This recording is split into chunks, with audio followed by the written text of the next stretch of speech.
شبكة قنوات المحروسة. تلفزيون القاهرة يقدم علماء من بلدي بعد قليل. من نبت أرض مصر، ومن بين أبنائها أحفاد الفراعنة العظام، عقول مبدعة تسعى بالعلم والمعرفة، بالعمل الدؤوب والإخلاص المتفاني، لخلق مستقبل مشرق لكل أبناء هذا الوطن. وإيد على إيد نبني مصر من جديد. مع العلم والعلماء نلتقي. البحث العلمي ومشكلات المجتمع المصري، الفجوة العلمية والتكنولوجية في منظومة البحث العلمي، ربط الأبحاث العلمية بالصناعة، وارتباط البحث العلمي بعجلة التنمية، ملفات ساخنة، موضوعات مثيرة نناقشها معكم وعلماء من بلدي الآن.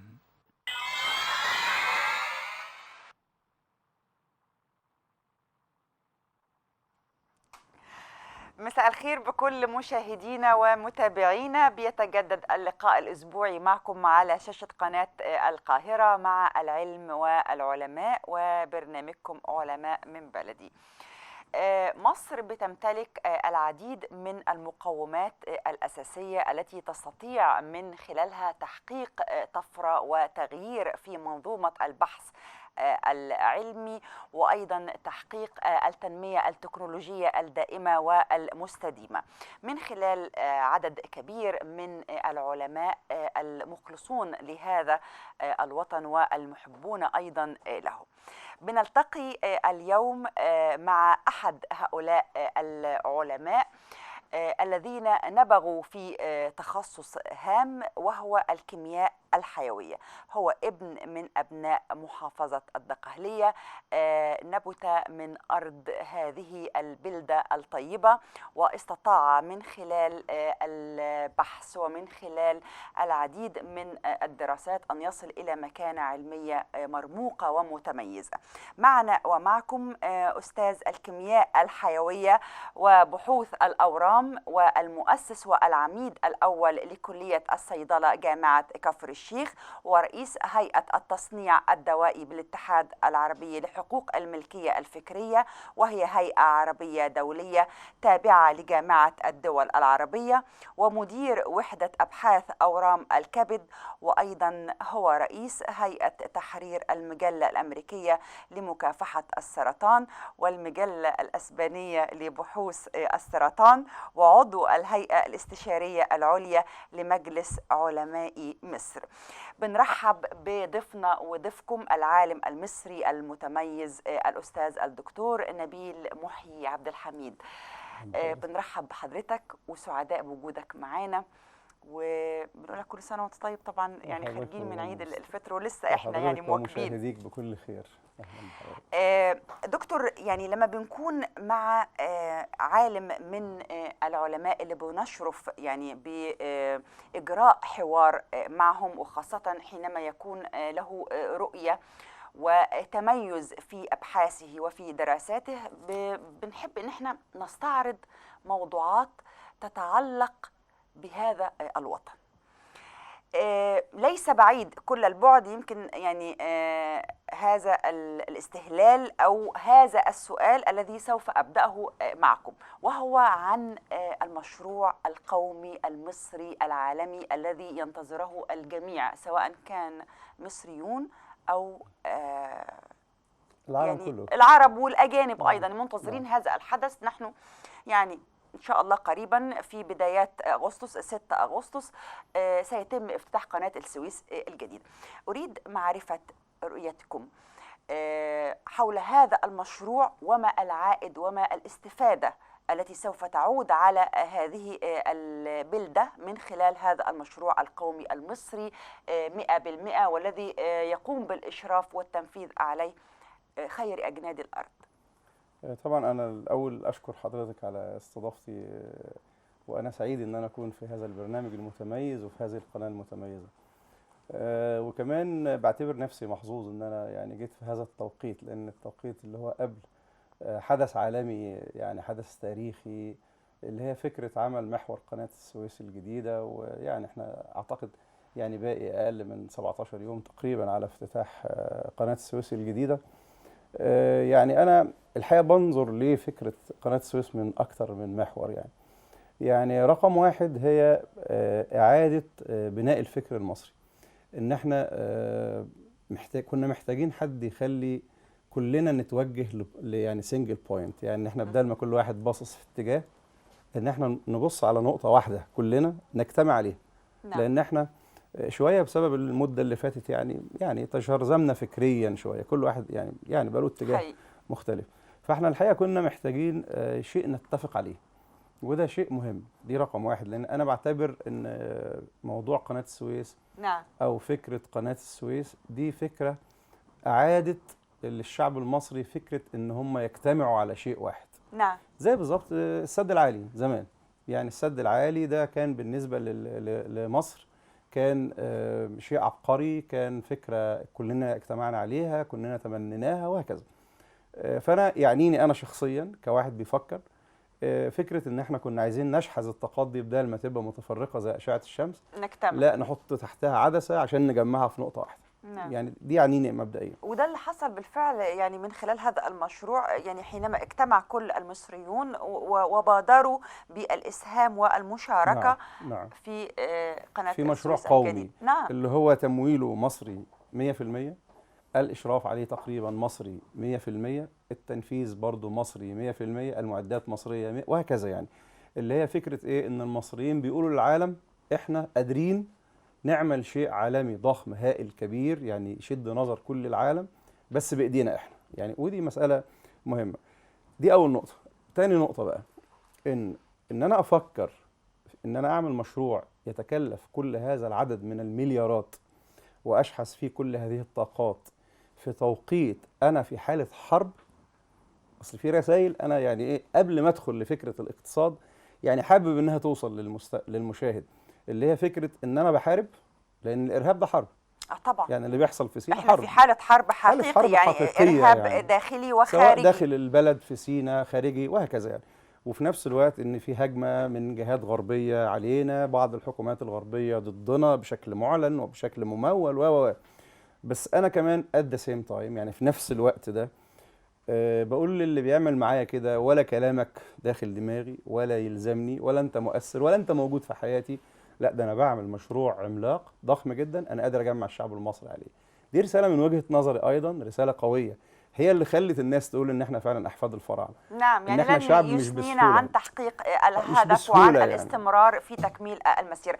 رد حضرتك دكتور على اللي بيحاول ان هو يقلل من قيمة هذا المشروع ويقول طب ليه، يعني ايه فايدة قناة السويس الجديدة؟ طب ما احنا عندنا قناة السويس زي ما بنسمع. يعني شوفي حضرتك، يعني سيدنا عمر بن الخطاب قال كلمة شهيرة جدا، يعني اللي هي إن جاءني عالم لغلبته وإن جاءني جاهل لغلبني. شوف عمر، سيدنا عمر بن الخطاب يعني. فهي المشكلة الكبيرة إن الناس بتختلف بدون علم، يعني هم اللي يقعد يقول لك ده فنكوش، ده كلام فارغ، ده انتوا بتسوقوا ما اعرفش ايه للشعب المصري، ده كلام انت مش مدرك. الاختلاف يعني عن جهل وليس أنا عن علم. ممسك الخريطة بتاعت قناة السويس الجديدة أو التفريعة بتاعت قناة، احنا بنحكي على استثمار على مدار 62 أو 72 كيلو متر. طيب احنا كان عندنا مكان ضيق، السفن العملاقة ما بتتقابلش فيه، فبنضطر نركن السفن في مكان وبعدين نعدي الناس مش متخيلة ان هذه الخدمة العالمية عند نظر الناس الآخرين اللي هم مستهلكي الخدمة دي عندهم الوقت بفلوس. بالتأكيد. يعني بره عندهم مصطلح شهير جدا يقول لك تايم از ماني، الوقت فلوس. الوقت بفلوس. فهو لو انا هبعت السفينة بتاعت شركة عالمية عملاقة بتعد، ده حتى حط الفلوس في البنوك بدل ما اخليها تنتظر مدة، بالظبط، لا يعني بالزبط. انا هسهل لها فانا المرور او لما ان هي ادي خدمه تعبر في بالطريقه وقت الفلوينت قصير، دي فبالتالي هحصل انا ايضا على مقابل. لسبب لان انا عندي بدايل تانية، فهو هيفضلني ليه؟ انت حضرتك متخيله؟ فديا هدف لازم نستوعبه. الهدف الاهم بقى، يا ترى الكيرف اللي احنا عاملينه في قناه السويس عاملينه في غرب القناه، يعني الناحيه بتاعت غرب القناه اللي هي ناحيه الاسماعيليه ومش عارف كذا، ولا في سينا؟ دي رساله برضو ايضا مهمه وعبقريه. طبعا احنا متجهين هنا لتنميه في سينا. واخده بال حضرتك؟ فانا بالتالي انا هعمل لودجنج بقى وهعمل لوجيستكس على المكان ده بس من جنب محتاجها. دكتور انت عملت ربط هايل دلوقتي. نعم. لان التركيز حاليا على مشروع سينا. قناه السويس الجديده عشان سينا. وعلى تنميه سيناء. نعم. وسيناء نعم. مليئه بالعديد من الكنوز. اسمح لي بعد اذن حضرتك نخرج فاصل عن قناه السويس ثم نعود ونتواصل مع هذا السؤال وهذا المشروع الذي لا يقل ايضا اهميه عن ما ذكرنا. اسمح لي.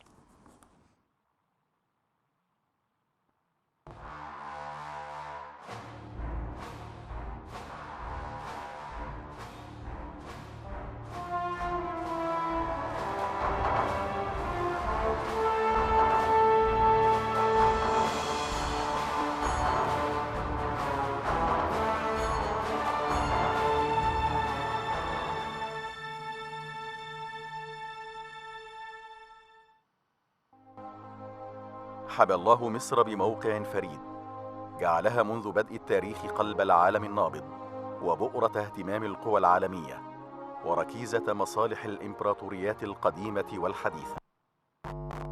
هي بحق عبقرية المكان ودرة الأزمان. ولقد زاد اهتمام العالم بمصر وموقعها الفريد بعد حفر قناة السويس حتى أصبحت ركيزة أساسية في منظومة التجارة الدولية ورمانة الميزان في الانتعاش أو الكساد العالمي، كما أنها تمثل بالنسبة لمصر إحدى ركائز أمنها القومي وأبرز أهدافها الحيوية وأعظم منجزاتها الحضارية في العصر الحديث، وارتبطت ارتباطا وثيقا بكافة صراعاتها من أجل الحرية والاستقلال وصون الإرادة الوطنية.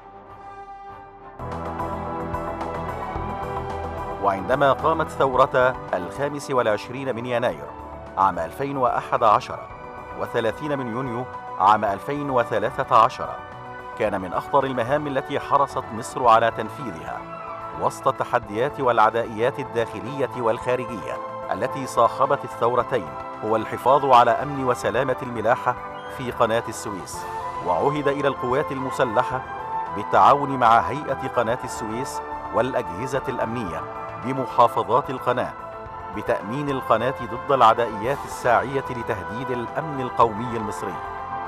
وتضافرت كافة جهود الدولة في تأمين المجرى الملاحي لقناة السويس ومحيطه شرقا وغربا بمنظومة أمنية متكاملة في البر والبحر والجو للحفاظ على سلامة الملاحة في قناة السويس دعما للاقتصاد العالمي، فضلا عن دورها في خدمة الاقتصاد المصري ودعم خطط التنمية. وتفخر هيئة قناة السويس وجميع العاملين فيها أن عائداتها خلال العام 2014 تمثل أكبر عائد للقناة منذ افتتاحها عام 1869، حيث وصل إلى 5 مليارات و323 مليون دولار أمريكي، أي ما يعادل 37 مليارا و21 مليون جنيه مصري أضيفت إلى خزانة الدولة مباشرة بزيادة قدرها 5 مليارات جنيه عن العام السابق 2013. وقد تم ذلك في أصعب الظروف الأمنية التي مرت بها البلاد، وبفضل سواعد العاملين في قناة السويس والذين يبلغ تعدادهم قرابة 25 ألف عامل وموظف جميعهم مصريون وليس بينهم أجنبي واحد. وهذا أكبر دليل على قوة وإرادة المصريين على تحدي الصعاب وتحقيق النجاح. إن قناة السويس منذ افتتاحها عام 1869 وهي تمثل تجسيدا حيا لإرادة شعب مصر، كما أنها تمثل رؤية مصر الحضارية في التعاون مع الشعوب وإثراء المسيرة الإنسانية. إنها ملحمة نضالية طويلة وحافلة صنعها على مر الأجيال رجال يؤمنون بربهم ويشرفون بالانتماء لوطنهم ومخلصون في بذلهم وعطائهم، كي تظل مصر دائما قوية أبية قادرة على مواصلة مسيرتها الحضارية والإنسانية في ظل قيادتها الوطنية الجديدة على درب الأمن والخير والسلام. ولتبقى مصر أولا ومصر دائما ومصر فوق الجميع.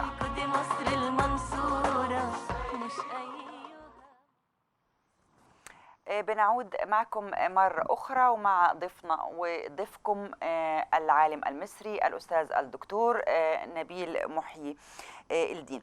برحب بحضرتك مرة أخرى دكتور نبيل، وزي ما حضرتك تابعت معانا دلوقتي التقرير اللي احنا أذعناه عن قناة السويس وعن ارتفاع الإيرادات خلال 2014 وهذا المشروع، عايزة أكمل الحديث مع حضرتك حول ما بدأناه من عائد ومن رؤية عالم مصري لهذا المشروع، وبعد كده نتكلم عن تنمية سيناء. هي حضرتك يعني زي ما احنا قلنا، احنا يعني اتكلمنا في ما هو الاوتكم، يعني ايه العائد بعد قناة السويس. يعني احنا بنعمل قناة السويس دي ليه؟ يعني هي احنا بقالنا 40 سنة تقريبا من بعد كامب ديفيد ما استفدناش بسيناء، وانا بعتبر ده يعني جريمة تاريخية. يعني ان احنا لما حضرتك تمشي في قلب سيناء، احنا مشينا فيها اكتر من مرة. على فكرة سيناء مليانة كنوز، يعني لو تتذكري اغنية شادية بتاعت رايحين على ارض الفيروز، المية ذهب والارض كنوز. سيناء فعلا مليانة كنوز، هذه الحقيقة يعني. ولذلك لو نتذكر منظر الإسرائيليين لما آخر جنود إسرائيليين خرجوا منها وهم بيبكوا ويناموا على الأرض وكذا، يعني إيه؟ إن هم ارتبطوا بالمكان. يعني هم شافوا إنه مكان كنز، يعني مش مكان، مش صحراء يعني وجرداء يقول لك لما نطلع للعمار مصلحة تروح في داهية. ده ما حصلش. فسيناء مليانة بحاجات كتيرة جدا. إحنا لما إن شاء الله بإذن الله يخلص موضوع مشروع قناة السويس الجديد، هيتعمل زي أي مشروع في الدنيا، يعني هيتعمل عليه لوجيستكس، يعني اللي هي حاجات دعم لوجستي للسفن المرة. طبعا أعتقد في حدود حوالي 36 كيلو اللي هي الوصلة المائية دي وصلة مش بسيطة زي ما احنا متخيلين. ده احنا بعد كده هتتباع بالمتر المكان اللي حواليها، يعني مش هيتباع بالإيراد زي الأراضي الصحراوية ولا كده، هتتباع بالمتر. لأن في النهاية المستثمرين هيشتغلوا على حاجات تخدم على السفن، تخدم يعني على المشاريع. هتقام منطقة ليها برضو أو بتدر عائد برضو آخر للدولة، للدخل القومي المصري. يعني هي دي مسألة مهمة. وبعدين خدي بال حضرتك، دبي قائمة على خدمة من هذا النوع. اقتصاد دبي بالكامل قايم على خدمة من هذا النوع بالمناسبة يعني. فإحنا عندنا فكرة المنافسة القوية اللي هي في توقيت بالنسبة لنا من وجهة نظري في توقيت قاتل. إن إحنا مش فكرنا، ما هو خدي بال حضرتك، أنت حضرتك وإحنا أثناء الفاصل بتقولي لي إن الناس كانت بتقول مثلا، بعض الناس يعني اللي هم اللي بينتقدوا اللي بيحصل، اللي بينتقدوا يعني عن عدم علم أو عن عدم وعي، بينتقدوا لمجرد الانتقاد وخلاص. إن ليه نبدأ مشاريع واحنا شغالين في أمن وشغالين في حرب، يعني عندنا مشاكل داخلية مع الإرهاب، وإحنا بالفعل يعني بنخوض حرب ضد الإرهاب. يعني طب ما هي المشاريع ديت يعني هيتم استنفاذها ومش هيتم الاستفادة منها طالما في إرهاب. لا أنا حضرتك يعني عشان نشخص اللي بيحصل بشكل علمي من وجهة نظري، إحنا النهاردة أو من يومين 3 خدنا من صفقة رافال الفرنسية 3 طيارات من أحدث حاجة في الطيران العسكري، واخد بال حضرتك؟ ده خط أمن قومي مصري. وبعد كده إحنا بنمسح الإرهاب من سيناء، ده خط برضو أمن قومي مصري. وبنمسح الإرهاب من داخل مصر، داخل جوه مصر، ده خط أمن قومي مصري. بس كمان أنا عندي 88 مليون، ما ينفعش فقط أسيب الناس دي لا تاكل ولا تشرب، والمية تتقطع، الكهرباء تتقطع، المدارس تبطل وكذا. خلاص، ما هو ده اللي عايزه الإرهاب، ما هو الإرهاب عايز يعمل لنا شلل. يعني هي الفكرة إن إحنا كده احنا بنموت الإرهاب معنويا ونفسيا، وبقوي بلدي إن هو أنا ببني وبستثمر وبعمل مشاريع عملاقة يعني برغم من كافة المحاولات الدنيئة إن احنا مستمرين في تحقيق نهضة اقتصادية وطفرة اقتصادية للبلاد. بالظبط، لأن سيناء فيها كنوز على فكرة. مثلا أنا كتبت في أحد كتبي يعني على النباتات الطبية مثلا، سيناء فيها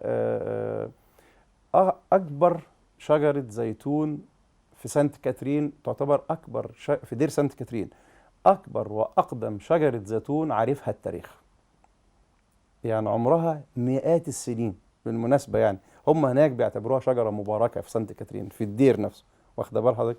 وبعدين لما تمشي في سيناء أكنك ماشية في تونس. يعني تونس معتمدين اعتماد كبير جدا على زراعة الزيتون، نعم. واخدة بال حضرتك؟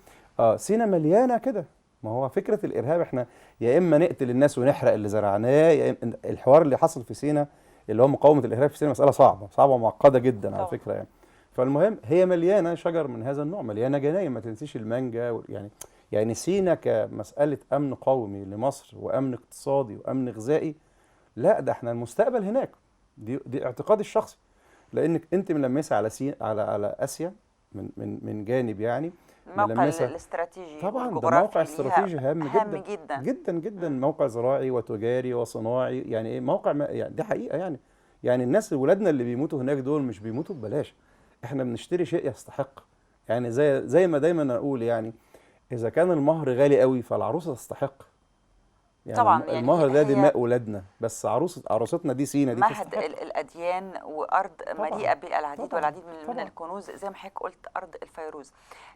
كيفية استغلال يعني هذه الأرض الخصبة في سيناء يعني من خلال زراعة النباتات نعم. العطرية والنباتات الطبية اللي حضرتك أشرت إليها في إحدى مؤلفاتك، والعائد الاقتصادي من زراعة مثل هذه النباتات على مصر. شوف حضرتك، النباتات الطبية تقريبا اللي هي لها طابع طبي يعني حوالي 2000 نوع من النباتات. احنا لغاية دلوقتي في مصر مستفيدين بحوالي تقريبا 60 نوع. 60 نوع؟ ده عدد متواضع جدا. طب ليه النسبة عندنا يعني متواضعة كده أو قليلة؟ لأن احنا محتاجين في الفترة اللي جاية دي، اللي هي تبدأ من النهاردة، تبدأ من امبارح، ان احنا نفكر في تحويل أفكارنا العلمية إلى مشاريع اقتصادية.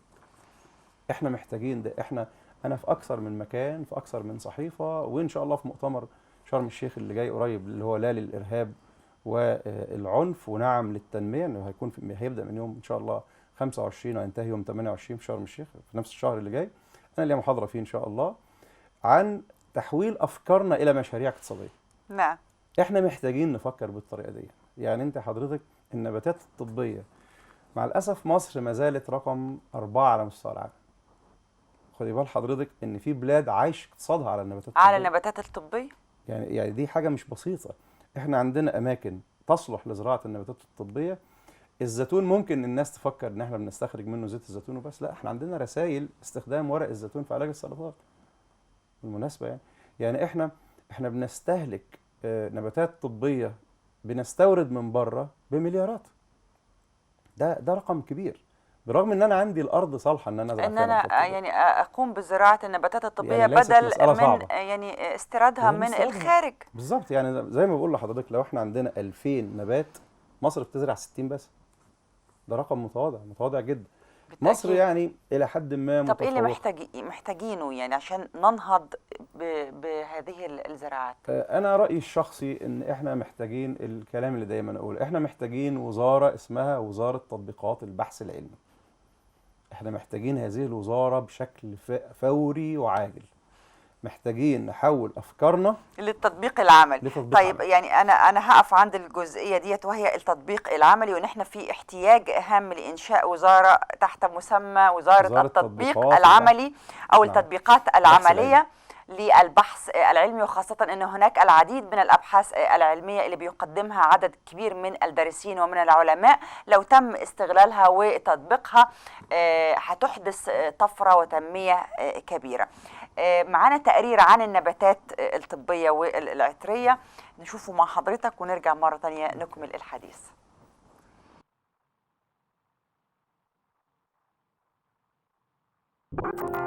النباتات الطبية والعطرية. تعتبر النباتات الطبية والعطرية في مصر أحد أهم الموارد الهامة للدخل القومي، وهي ذات أهمية اقتصادية سواء الاستخدام المحلي أو الخارجي. تبلغ المساحة المنزرعة في مصر من النباتات الطبية والعطرية حوالي 63500 فدان، وتمثل أقل من 0.8% من المساحة الكلية المنزرعة، ويتركز معظمها في محافظات الفيوم، بني سويف، المنيا وأسيوط. هذا وتحتل صادرات النباتات الطبية المركز الخامس في الصادرات الزراعية. ومن النباتات الطبية والعطرية النعناع البلدي، النعناع الفلفلي، الريحان، البردقوش، الكراوية، الكمون، الخلة، حبة البركة، الداتورة، الحناء، العرقسوس، ست الحسن والسكران المصري.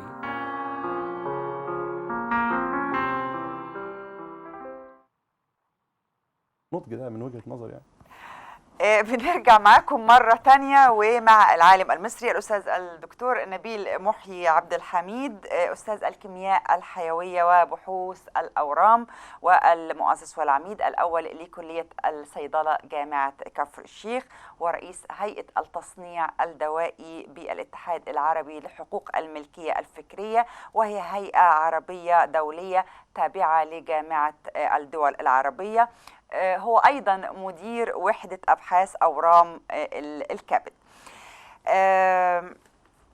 دكتور نبيل، كنا بنتكلم عن إن إحنا لابد من التفكير الجدي، وده طرح يعني من خلال رؤية عالم كبير مثلكم في إنشاء وزارة للتطبيقات العملية والبحثية اللي بيتقدم بها العلماء علشان نقدر نستغل كل هذه الأبحاث. صحيح. ونقدر ان احنا نحقق طفرة في زراعة النباتات العطرية والنباتات الطبية، لأن احنا يعني حوالي 60%، وده طبعا نسبة ضئيلة جدا كما أشرت. طيب خليني أتكلم مع حضرتك في موضوع آخر يمكن قد يكون بعيد شوية عن النباتات العطرية، ولكن هو متعلق بالزراعة. الزراعة يبقى هناك مخلفات زراعية. احنا داخلين يمكن على موسم الحصاد بالنسبة لمحصول الأرز، وهذا المحصول بينتج عنه قش الأرز، واللي بتكثر من خلاله السحابة السوداء، واللي فيه جهود يعني كبيرة كما أشار أو في تصريح أكده دكتور خالد فهمي وزير البيئة إن الوزارة هتبذل يعني قصارى جهدها للتصدي للسحابة السوداء هذا العام، ونحن على مشارفه.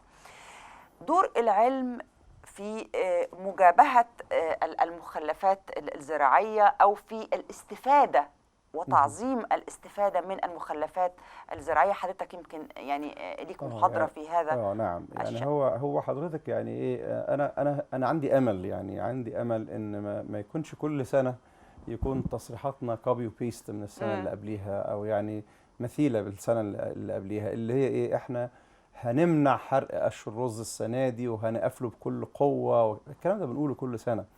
أنا بتمنى وكنت أتمنى أسمع إن يتقال تصريح مبكر عن كده، يعني إحنا الناس بدأت تزرع الرز، يعني أنا كنت بتمنى إن أسمع تصريح من 2-3 مثلا إن الدولة تعلن عن الكوليكشن اللي هو تجميع قش الرز من كل مكان، وإن هم عملوا خريطة لأماكن أو النقاط اللي بيتم فيها التجميع وحطوا آلية للتجميع، لأن مش المفترض ان الفلاح اللي هو عايش على الرز بعد ما يضم الرز او يقطعه يودي القش يخليه في الارض مثلا وهو عايز يزرع الزرعه اللي بعديها بالزبط. ونقول له ما تحرقوش، ونقول له طب ما تعملش فيه ايه، ده يعني ده غير منطقي.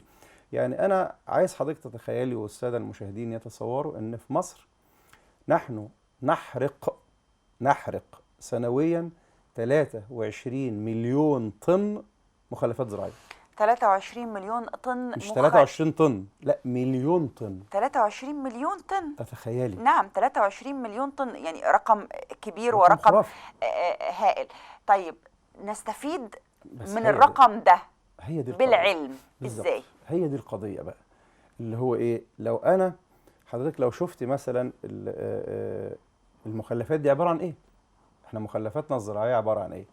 طبعا قش الرز، الحطب بتاع القطن، الحطب بتاع الذرة، اللي هو العشبة اللي فوق بتاعة القصب السكر لما بيجوا يودوه للعصير ومش عارف، او يودوه يعملوا منه السكر، سواء هو او البنجر، الاتنين لهم عرش بيخرج منهم كده، ده بيترمي او بيتحرق او بيحاولوا يدوه للمواشي وبيعتبروه حاجة يعني ملهاش قيمة للمواشي، انها ملو بطن زي ما الفلاحين بيقولوا. فانا عايز حضرتك تتخيلي يعني مثلا النباتات الزينه اللي بنقصها عشان نقلمها كل سنه، والعنب كل النباتات دي كلها مخلفات زراعيه، كلها مخلفات زراعيه. السؤال بنوديها فين؟ انت حضرتك متخيله؟ انا عايز الناس تتصور الورق عباره عن ايه، الورق الابيض اللي احنا بنكتب فيه طول النهار نستهلكه احنا والعالم كله. مصر بتستورد 90% من الورق بتاعها، من احتياجاتها من الورق. طب ما بدل ما استورد يعني حضرتك متخيلة؟ احتياجاتي من الورق، طب ما هو استغل بالظبط. الكميه اللي بيتم حرقها بدل ما سنويا اللي هي احرقها 23 بالظبط مليون طن. طن. يعني ما استخدمها في من إيه بقى حضرتك صناعه تتخيلي من إيه؟ الورق. أول حاجة قش الرز هو مادة هامة جدا ومصدر اقتصادي ورخيص جدا لصناعة الورق. الورق ده عبارة عن حاجة اسمها لب الورق، يعني المصنع بيعمل حاجة اسمها لب الورق. لب الورق ده يحتوي على مادة كربوهيدراتية أو سكرية اسمها السليلوز. نعم. مادة السليلوز دي هي المادة اللي تعطي قوام لأي نبات في الدنيا، وهي أكثر مادة عضوية عرفتها الطبيعة.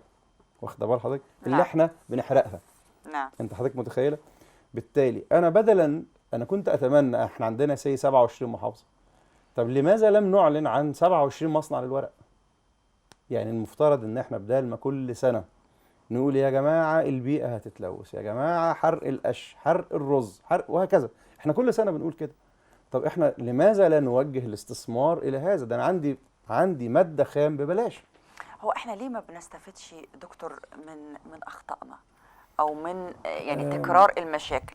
يعني احنا عندنا كل سنه في حاجات معينه كده يعني بيتكرر حدوثها، وبرضو بتتكرر نفس الازمه ونفس التصريحات ونفس الوعود. يعني انا بيحضرني كلمه يعني شهيره لبرنارد شو، يعني يقول المثقفون هم الذين يجتمعون لحل مشاكلهم، لكن المبدعون هم الذين يجتمعون لمنع المشاكل.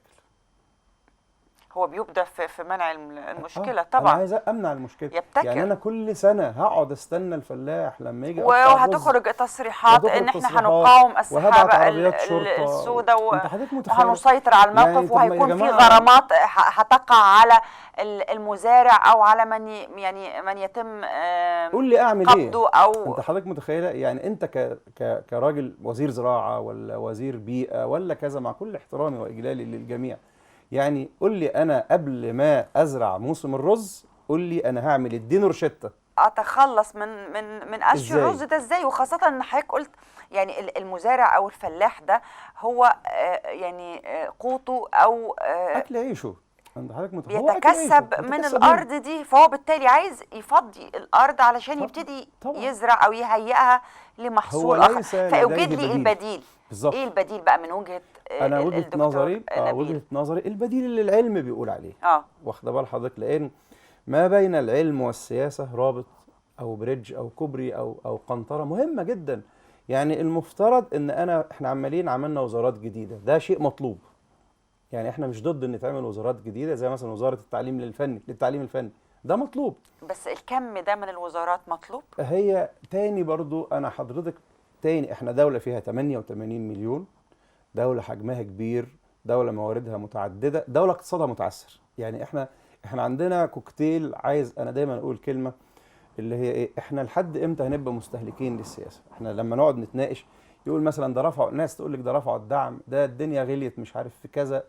اقول كلمه دائما اقولها في جلساتي، ان احنا هندلنا لحد امتى مستهلك سياسه؟ فكروا ان انتوا سنكم كبر، بقيتوا منتجين للسياسه. اللي هي ايه، حط نفسك مكان وزير الزراعه وقول لي هتحل الازمه دي ازاي. انا عايز اسمع منك افكار، مش عايز اسمع منك عويل انتقادات. انت خدت بال حضرتك؟ يعني من وجهه نظر الضعيف اللي يقعد يشتكي ما عندوش حاجه يقدمها غير نقول لكن القوي هو اللي يقول له العلاج كذا، بدل ما تقعد تقول وتشتكي من الالم. يعني حتى المثل الشهير، بدلا من ان تبكي الظلام اوقد شمعه واحده. يعني لو كل واحد فينا فكر بالطريقه دي. فانا تصوري ان عندنا حاجه اسمها العلم، هو اداه لاصلاح كل مشاكل المجتمع. يا سيدتي، العلم هو اللي خلى امريكا تبقى قاعده في اقصى غرب الكون وتضرب في اقصى شرق الكون. العلم، مفيش حاجه تانية على فكره. العلم هو اللي خلانا احنا نستفيد بكل كلمه واحد قالها. يعني واحد ابتكر لنا المصباح، واحد ابتكر الكمبيوتر، واحد ابتكر الانترنت، وهكذا. يعني فكره استثمار العلم. خدي بال حضرتك، هناك تصدير استثمار العقول البشريه. نعم حضرتك، من الصغر. يبقى انت في تصدير خاطئ جدا للسياسيين من العلماء في مصر، وانا دائما ابرئ نفسي من هذه التهمه في اي لقاء. السياسيين متخيلين لما احنا نقعد نقول عايزين نطور البحث العلمي، احنا عايزين معدات علشان نعمل ابحاث متميزه. ده رساله من وجهه نظري رساله خاطئه. احنا شبعنا ابحاث متميزه، انت حضرتك متخيله؟ لكن احنا متى تتحول مصر من دولة منتجة للعلم إلى دولة مستهلكة للعلم. يعني احنا عملنا مثلا مشاريع زي اللي مكتوبة قدامي ديا، إن أنا أحول قش الرز اللي هو ملايين الأطنان كل سنة إلى ملايين الأطنان من الورق. طب يا دكتور، الابحاث دي كلها يعني موجوده وقام البحث بيها موجود. يعني قام بيها يعني عقول متميزه وعلماء وباحثين يعني لهم رجاحه من الفكر ومن العقل. نعم. اين التطبيق؟ هذا هو يعني هذا هو بيت هي القصيد. دي المشكله. هذا دور هو بيت الدوله القصيد. هنا او دور السياسه هنا في هذا الموضوع. يعني مش هنفضل نقول لابد من تحسين منظومة البحث العلمي، لابد من الاهتمام بالبحث العلمي. يعني الكلام المسترسل، الكلام المستهلك ده يعني خلاص. يعني قصدي اقول ايه، احنا مش بنقول يا جماعه ما تطوروش البحث العلمي، ما حدش يقدر يقول كده، لكن احنا على الاقل انا عايز امشي زي ما احنا بالظبط بنحارب الارهاب وفي نفس الوقت بنعمل تنميه واقتصاد، صح ولا لا؟ احنا عايزين واحنا بنطور البحث العلمي يكون عندنا زي قضبان السكه الحديد ماشيين جنب بعض، تطوير للبحث العلمي وتطبيق للبحث العلمي. احنا ايه اللي مميز الدول عن بعض؟ البحث العلمي والعلماء اللي هم ايه، الناس اللي قادرين يمشوهم قصاد بعض هم رقم واحد في العالم. طب انا هخرج حاجه شويه يعني، بس طبعا. يعني كلامي له علاقه باللي احنا يعني بنناقشه ده. بتعتقد ان لما يعني بينبغ احد الباحثين او احد الدارسين ويصبح عالم من العلماء اللي بيشار اليه في كافه الاوساط العلميه والبحثيه سواء في مصر او في الخارج، ده لنبوغه يعني ذهنيا وفكريا وتوفير كل الامكانات له لكي يصبح عالم متميز، ولا لانه هو تلقى تعليم من الصغر جيد واهله ان هو يكون بهذا المستوى الفكري والعلمي؟ هو حضرتك ده سؤال جميل. يعني احنا عندنا نقطة مهمة، الشعب المصري، إذا احنا بنحكي على الشعب المصري، يعني الشعب المصري عنده إرادة قوية جدا، إرادة تحدي. الدليل على ذلك لو حضرتك بتعملي دايما مقارنة تلاقي ولاد الفقراء أكثر تفوقا من ولاد الأغنياء، مش كده؟ لما تشوفي أوائل الثانوية العامة مثلا تلاقي معظمهم طالعين من الأرياف، مش بتلاحظي كده؟ لأن احنا عندنا جوانا شيء موروث، يعني زي جيناتكس، يعني زي في الوراثة بتاعتنا التحدي، إن احنا شعب بيحب النجاح. دي حقيقة، يعني الشعب المصري شعب يحب النجاح.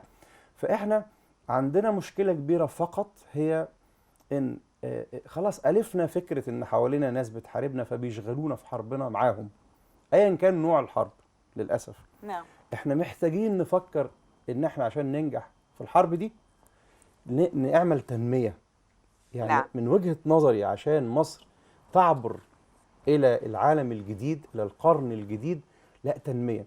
التنمية دي لازم يكون عنوانها فوق كده العلم. ان انا مصر على فكره فيها تنمية في شتى المجالات، لان العلم حل بالعلم، لان العلم هو مفتاح كل يعني المجالات لكي نصل الى تطور. العلم حل اللي عندنا شتى المجالات. يعني مجال الصحه احنا عندنا علماء كبار، مجال الزراعه اللي بنتكلم فيه النهارده عندنا علماء كبار حلوا لنا المشكله. يعني انت حضرتك عايزك تتخيلي مثلا محلات العصير اللي هي بتعمل عصير البرتقال وعصير الليمون، العصاير بشكل عام، والبومجرانيت اللي هو ايه، الرمان، الحاجات دي، كل العصاير دي. عايز حضرتك تتخيلي الآتي: قشر الفاكهة ده اللي هو بالأطنان ده ممكن تحويله إلى ملايين.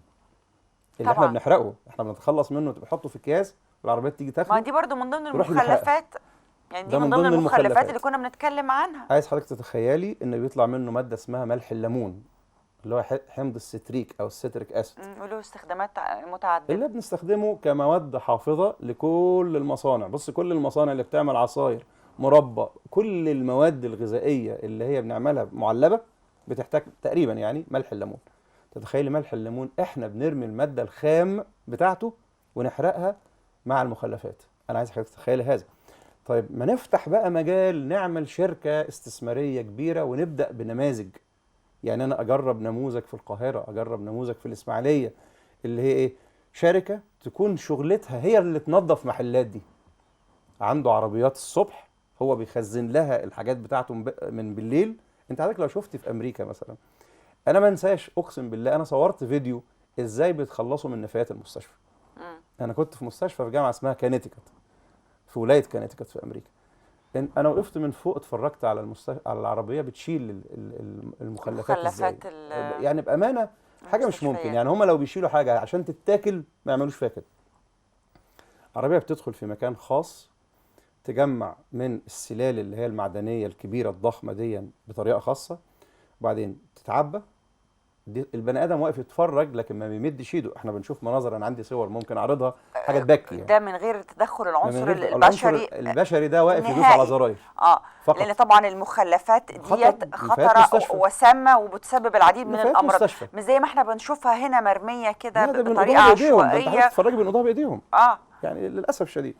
انما اتفرجي بقى حضرتك بيعملها، وبعدين الكونتينر بتاع العربيه النقل ده يتعبى، وبعدين بعد ما يتعبى فيه شاور زي دش كده من فوق، بيقوم نازل غسله وهو واقف على مجرى زي بالظبط بتاع غسيل العربيات. انت حضرتك متخيله؟ وبعدين بعد ما يخلص العربيه من ظهرها عليها روله بلاستيك، الروله دي فيها بلاستيك معمل لها سيلينج يعني يغطيها، والعربيه تمشي كانها شايله عفش عروسه. بعد ما يتم تغليفها خايف لا يتعفر. يعني انت حضرتك متخيله يعني. ايوه يعني أنا بحاول والله يا دكتور اتخيل مع حضرتك يعني انت تعيشي في مثلا في امريكا في الفيلل والبيوت. البيوت مبنيه في ايه برضه عشان الناس تعرف؟ مبنيه في غابات. اي بيت في امريكا مش زي عندنا مثلا عندنا كتله الفاضيه كده واحنا اللي بنزرع، صح؟ احنا اللي بنزرع الشجر. لا هم اوريدي عندهم الشجر بس بيقطعوا منه ويبنوا. فانت حضرتك تتخيلي بقى عندهم الورق بيسقط كل يوم من الغابات، احنا عايشين في غابات. فالمهم عندهم بقى عربيات مخصوص كومبريسور تعبي الورق ده وتجمعه في اكياس وتاخده شركات لانتاج الطاقه منه، اللي هي بيسموه البايوفيولز، الوقود الحيوي. نعم. انت حضرتك الوقود الحيوي. فاحنا عندنا 23 مليون طن مخلفات نستطيع ان احنا نعمل منها الورق، نعمل منها السماد. على فكره السماد العضوي اللي هو الكومبوزيت ده، قش الرز ممكن يبقى مصدر للسماد. يعني انا قصدي اقول ايه؟ عندنا مواد خام ببلاش معنى كلمه ببلاش، ومتوفره وبكميات، وما بشتريهاش وما بصرفش تقريبا على في النقل. معقول مش قادرين نحل ازمه نقلها فقط؟ نعم. يعني مش معقول، يعني ده مش منطقي. وكل سنه بقى هنقول عندنا كام الف طن، كام الف فدان بيتزرع رز ومعرضين لتلوث ومعرضين للحرق، الدخانه، السحابه السوداء والبيئه يعني انت حضرتك متخيل احنا مش محتاجين وزاره بصراحه يعني مع كل احترامي واجلالي تاني، احنا مش محتاجين وزاره للبيئه. ما هو انا احط التخصص ده في كل وزاره. انت حضرتك متخيل اللي هو تبقى هيئه رقابيه على الصناعات يبقى اوكي في وزاره الصناعه، هيئه رقابيه على الزراعه عشان ما تلوثش البيئه تبقى الهيئه دي جوه وزاره الزراعه. انت حضرتك متخيل؟ وهكذا في الطرق والتخلص من النفايات يعني قصدي اقول ايه؟ احنا مش محتاجين لها وزاره. ما يعني بدل ما يعني اخلي يكون في فروع او في هيئات منبثقه يعني من وزاره البيئه، يعني بما ان ده مقترح من خلال عالم له رؤيه طبعا يعني وفكر علمي خاص يحترم. طيب ما اخلي في رولز يعني اكتر، وابتدي ان انا استفيد وابتدي ان انا انشئ مصانع للاستفاده من كل المخلفات الزراعيه ومن كل يعني الاطنان ديت من قش الرز، بدل ما كل سنه بيتم تكرار نفس السيناريو. كلاكيت تاني مره، كلاكيت ثالث مره. طب ما نستفيد. مع الاسف المحاضره اللي حضرتك هتلقيها يعني حول النباتات يعني هي في مجال انا يعني يهمني التايتل اللي هو يعني وهدي نماذج ان شاء الله والمخلفات الزراعيه. ايه الحلول دكتور اللي حضرتك طرحتها؟ هي دي اللي هي بيت القصيد. احنا يعني وانا ادعو من خلال هذا البرنامج المحترم ان لابد ان احنا الاوان ان احنا نفكر نعمل وزاره اسمها كده، وزاره تطبيقات البحث العلمي. يكون هي دي عنوانها التايتل بتاعها، وتتعمل بره القاهره وبره زحمتها في بيئه نظيفه بره القاهره خالص. ويكون كل شغلتها كده ان يجي وزير بهيئه استشاريه من العلماء يقعدوا يعملوا جلسات متكرره يقولوا احنا ايه اكبر ازمه عندنا في مصر رقم 1، يلا نفكر نحلها كغرفه طيب عمليات. ما حضرتك عضو الهيئه الاستشاريه العليا، دور بقى مجلس العلماء في الجزئيه دي. احنا يعني لابد برضو هنا العلماء يكون ليهم دور ويكون ليهم صوت. هي برضو دي اسئله مهمه. احنا هيدن دور الهيئه الاستشاريه العليا لعلماء مصر والعلماء دور استشاري. انت حضرتك يعني انا عايز بقى تنفيذ، يعني انا عايز الفكره دي تتحول لمشروع اقتصادي. انت حضرتك متخيله؟ يعني انا شغلتي المعمل. انا راجل باحث، انا راجل عالم. شغلتي المعمل، ان انا وانا في المعمل اطلع على حضرتك فكره جديده بتقول مثلا على سبيل المثال انا ناشر بحث قريب اذا كنت حضرتك تابعتيه، مثلا استخدام نبات الحنه في الوقايه من السرطان. اوكي، انا نشرت البحث ده في مجله يابانيه. طيب قلت اقدر استخدم كميه عامله ازاي، جرعتها تبقى شكلها ايه، استخلاصها بأنه طريقه، وادي التجربه. عملت وطلعت نتائج وراحت مجله يابانيه محترمه. دي شغلتي. للاسف شغلتي هنا انتهت. اي باحث، كل الباحثين كده. لكن مين بقى هيستثمر فكرتي؟ هي دي القضيه. دي قضيه اساسيه. يعني دور الباحث بيتوقف عند مجرد طرح الفكره. طرح الفكره بالظبط. لكن انت حضرتك عايزك بقى تحولي فكرتي دي الى مشروع اقتصادي. طب النشر العلمي للباحث بيفيده في تحقيقها، ولا بيعمل على يعني معرفة أكبر عدد ممكن بهذه الفكرة؟ برضو ده سؤال كويس. يعني النشر العلمي للباحث عامل زي ايه بالظبط؟ يعني انا شويه يعني ايه المس على الفن والادب. يعني انت عارف حضرتك لما يكون شاعر عنده قصيده رائعه مبدعه ومحدش يغنيها، انت حضرتك متخيله؟ لصعوبتها؟ مش لصعوبتها، لم تتح له فرصه ان يتعرف على مذيع، او قصدي على مطرب او مطربه مشهوره، او ملحن ياخد الكلام ويلحن. يعني مثلا خدي بال حضرتك، احنا عرفنا محمد. يمكن ده من تقصير منه وعدم جهد اطلاقا. ازاي؟ لا، يعني هو لو بيجتهد او بيعمل على نفسه هيقدر ان هو يعني يطرح القصيده وينشرها. يعني هل تعتقدي ان جورج جرداق اللي هو مؤلف هذه ليلتي في لبنان، او محمد اقبال اللي كتب حديث الروح من باكستان، او عمر الخيام اللي كتب رباعيات الخيام من ايران، لا. مطلوب ان هو يجي مصر عشان يدي اغنيته لام كلثوم؟ طيب ما هو معروف. لا، ام كلثوم هي اللي دورت على كلماته. مصر هوليود الشرق معروف دكتور. اي انسان عايز يشتهر وعايز يلقى نجاح من الفنانين خصيصا يعني. ولكن العلماء الى الان لم يلقوا يعني الاهتمام. اسمه عارفه ايه؟ ماركتينج. تسويق العلم. اسمه تسويق ماركتينج. العلم. هو ده المطلوب. احنا محتاجين تسويق. التسويق السياسي. انا عايز مسؤول سياسي زي ما بالظبط ما الرئيس عمل بالظبط كده. قال ايه؟ قال انا عايز اعمل قناه جديده تحل لي ازمه قناه السويس واعمل تنميه في سيناء. جاب خبراء قالوا له طيب ايه اللي ممكن نعمله؟ شفنا الرسم، الخريطه. هعمل لينك، هو رابط قد كده، وضعه كذا، دراسته الاقتصاديه، جدول الاقتصاديه كذا. الناس اقتنعت، الناس اتشجعت ان ده له فايده للبلد. كل واحد معاه 1000 جنيه جري عشان يلحق يبقى له شهاده استثمار. انت حضرتك متخيله؟ لو احنا جينا قلنا كده بقى يا جماعه قش الرز هنعمل منه مثلا يعني 8، عندنا 27 محافظه صح؟ هنعمل 27 مصنع لتحويل قش الرز الى ورق مثلا يعني، وهنعمل اكتتاب. يمكن انا اول واحد هحط سهم وحضرتك هتحط سهم، لان انا عارف ان ده مشروع هيكسب. يعني محتاجه لماذا لا نطرحها؟ ورعايه. يعني لماذا لا نطرحها يا ست؟ ان شاء الله نطرحها السنه دي. طب الاليات سهله خالص، لان انت حضرتك يعني التجميع دي سهله. لان انا حضرتك لما اجي اعمل، اول ما يبقى معايا فلوس، انت حضرتك لميتي 60 مليار بلس 4 مليار. انت كنت عايزه 60 مليار لقناه السويس، مظبوط؟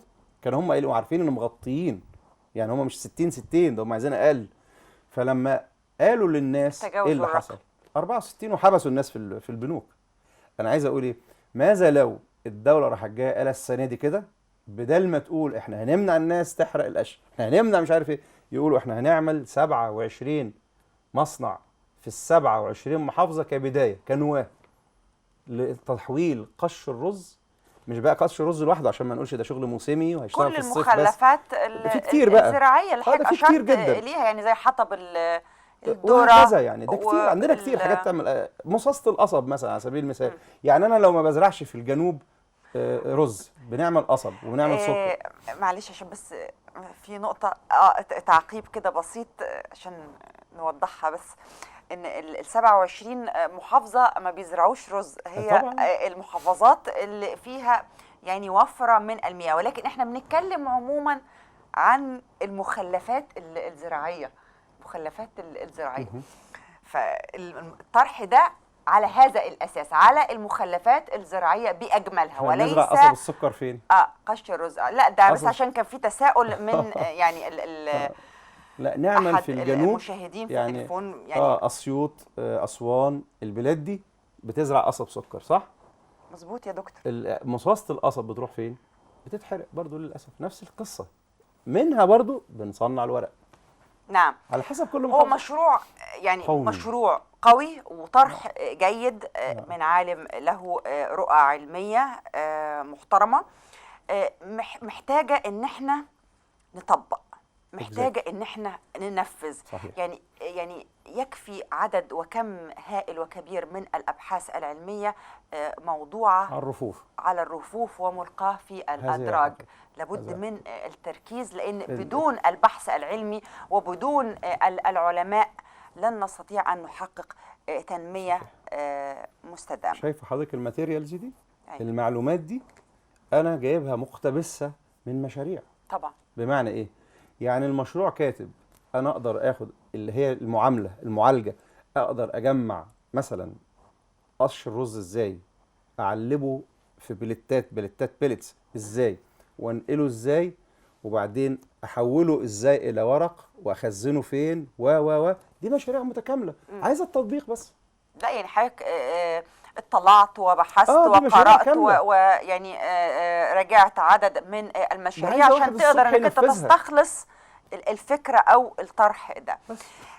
العالم المصري الأستاذ الدكتور نبيل محيي عبد الحميد، أستاذ الكيمياء الحيوية وبحوث الأورام والمؤسس والعميد الأول لكلية الصيدلة جامعة كفر الشيخ، ورئيس هيئة التصنيع الدوائي بالاتحاد العربي لحقوق الملكية الفكرية، وهي هيئة عربية دولية تابعة لجامعة الدول العربية، ومدير وحدة أبحاث أورام الكبد، وأيضا هو رئيس تحرير المجلة الأمريكية لمكافحة السرطان والمجلة الأسبانية لبحوث السرطان، وعضو الهيئة الاستشارية العليا لمجلس علماء مصر.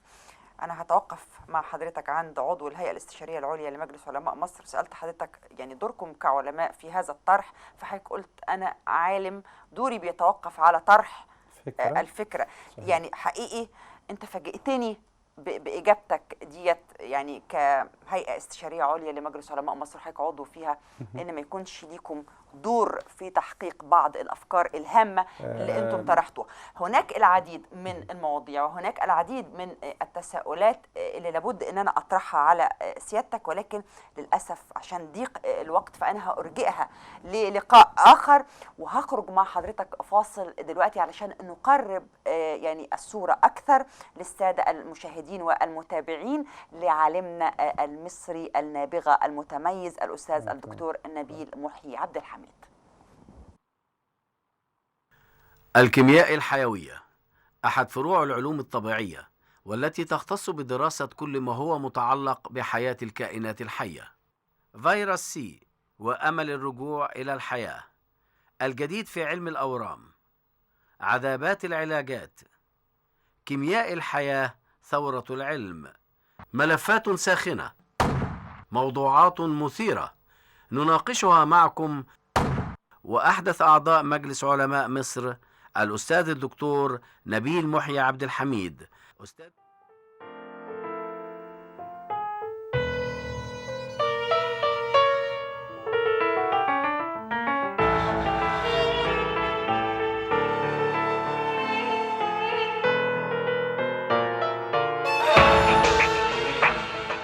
مصر مش يانا ينت، مصر أنا وأنت.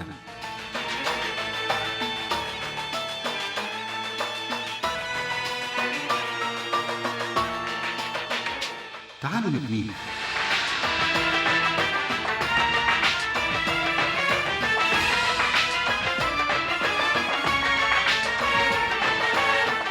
علماء من بلدي، القناة الثالثة، قناة القاهرة، تردد 11-22-7 أفقي، نايل سات.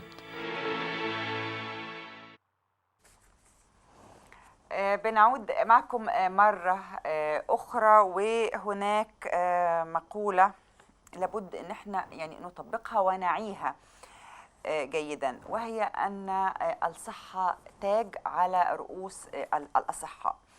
لابد أن احنا نهتم يعني بصحتنا كويس جدا من خلال مجموعة من المقومات ومجموعة من الأشياء التي لابد أن نراعيها ونتبعها، وهي كوب مياه نظيف، بيئة نظيفة خالية من التلوث.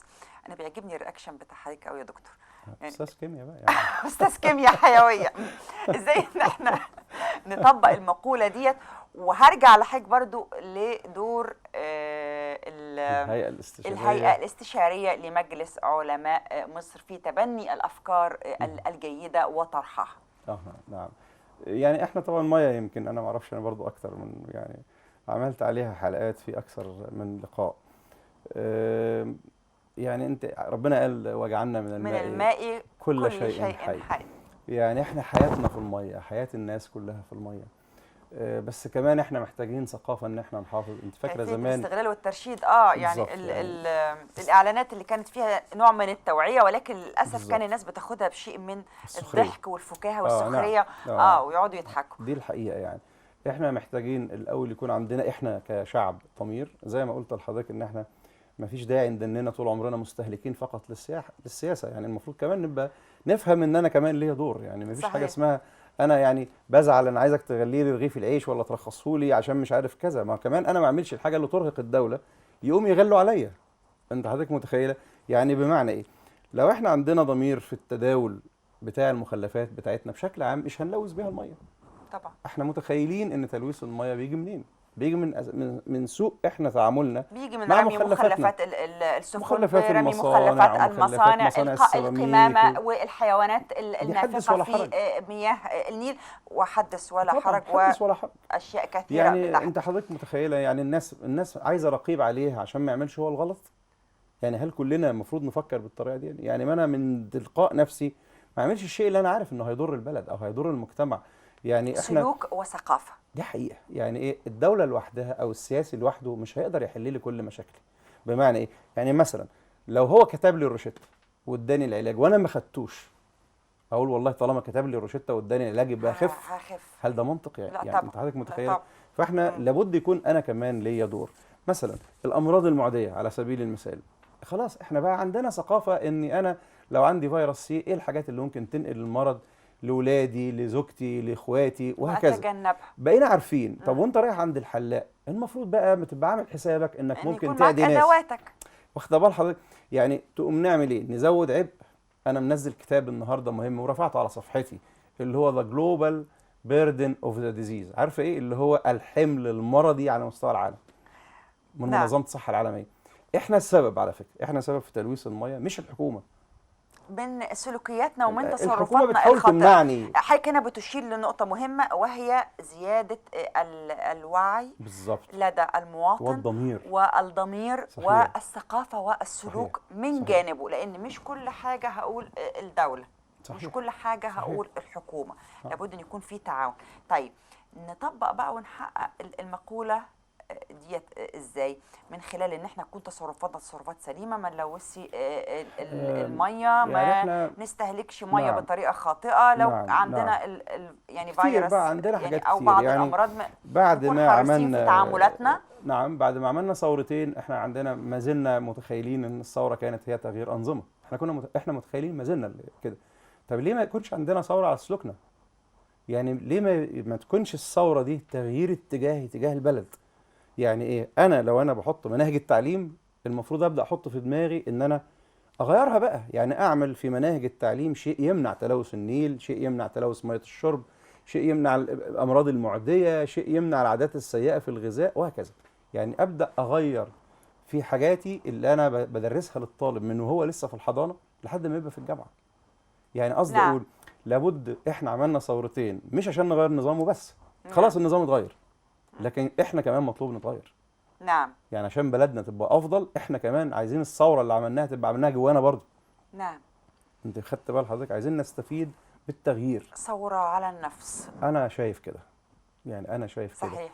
ممكن يعني وانا حزين ان انا اقول لك كلمه يعني ربما يكون دي خاتمه الحلقه، ان احنا يعني جايز حاجه اللي هتختم الحلقه النهارده. انا اسف. لا بجد لا يعني ممكن اوكي يعني طب اشكر حضرتك واشكر الناس واختمها انت يا دكتور. يعني انا موافقه، بس قبل ما تختمها يعني قبل ما تختمها يعني خليك توجه دعوة للناس، لأن الباحث والعالم المتميز والناشر العلمي الأستاذ الدكتور نبيل محيي عبد الحميد رئيس هيئة تحرير المجلة الأمريكية لمكافحة السرطان ومدير وحدة أبحاث الكبد، سؤال هتطرحه دلوقتي وهتقول لمشاهديك ان هم ينتظروك الاسبوع القادم عن احدث علاجات فيروس سي، واللي تم طرحه احدث ضجه كبيره وهو سوفالدي، وهناك مثيل وليس بديل مصري لغير القادرين.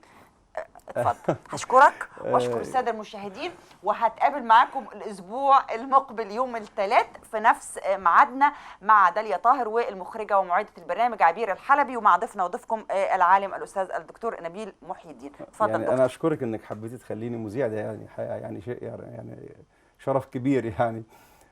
انا يعني اتمنى ان احنا لابد ان احنا نتغير، يعني لابد ادام شايفين بلدنا بتتغير احنا كمان نتغير عشان البلد تتغير. كل واحد فينا داخله عادة سيئة يبطلها. يعني مش منطقي، احنا شفنا بره في العالم كله في تيوب، في مكان للتدخين. يعني لو نشوف في المطارات في مكان معين للتدخين. مش منطقي ان انا ادخن وارمي عقب السيجاره في اي مكان يعن ليا. مش منطقي ان انا اعمل تلوث للميه اللي بشربها بايدي وبعد كده اجي اصرخ واقول الدوله مقصره في حقي. السؤال المهم والخطير والمعلومه المهمه والخطيره، اين انت من معادله تغيير حياتك؟ احنا هندننا ليه زي الاطفال اللي المفروض نرضع سياسات الاخرين؟ يعني آن الأوان أن نشارك في صنع هذه السياسة بتغيير سلوكنا، لأن السلوك هو أداة هائلة للضمير. إذا يعني كان المشاهدين عجبهم هذا اللقاء، وبما أن الأستاذة داليا ورطتني أن أنا أبقى مذيع، يعني أنا شايف إن البرنامج محتاج نتكلم على إيه الجديد في علاجات فيروس سي. مصر الحمد لله دخلت هذا السباق، ان احنا قدرنا تقريبا عدد يعني من الشركات، حوالي 5 شركات او 6 شركات خدوا موافقة على تصنيع الدواء الجديد. لكن هناك دواء احدث منه لسه ما نزلش السوق. اللجنة القومية لأمراض الكبد ربما تبدأ تتفاوض عليه، لانه هيكون شامل، هيخلينا نستغنى عن الادوية التانية. هنحكي في التفاصيل دهيا، لكن لو استنتوني للحلقة اللي جاية. وأشكركم. شكرا يا دكتور. كده بقيت مذيع رسمي. يعني كده، يعني هو خلاص هو أنهى الحلقة، أنت مش هتقفلي ولا إيه؟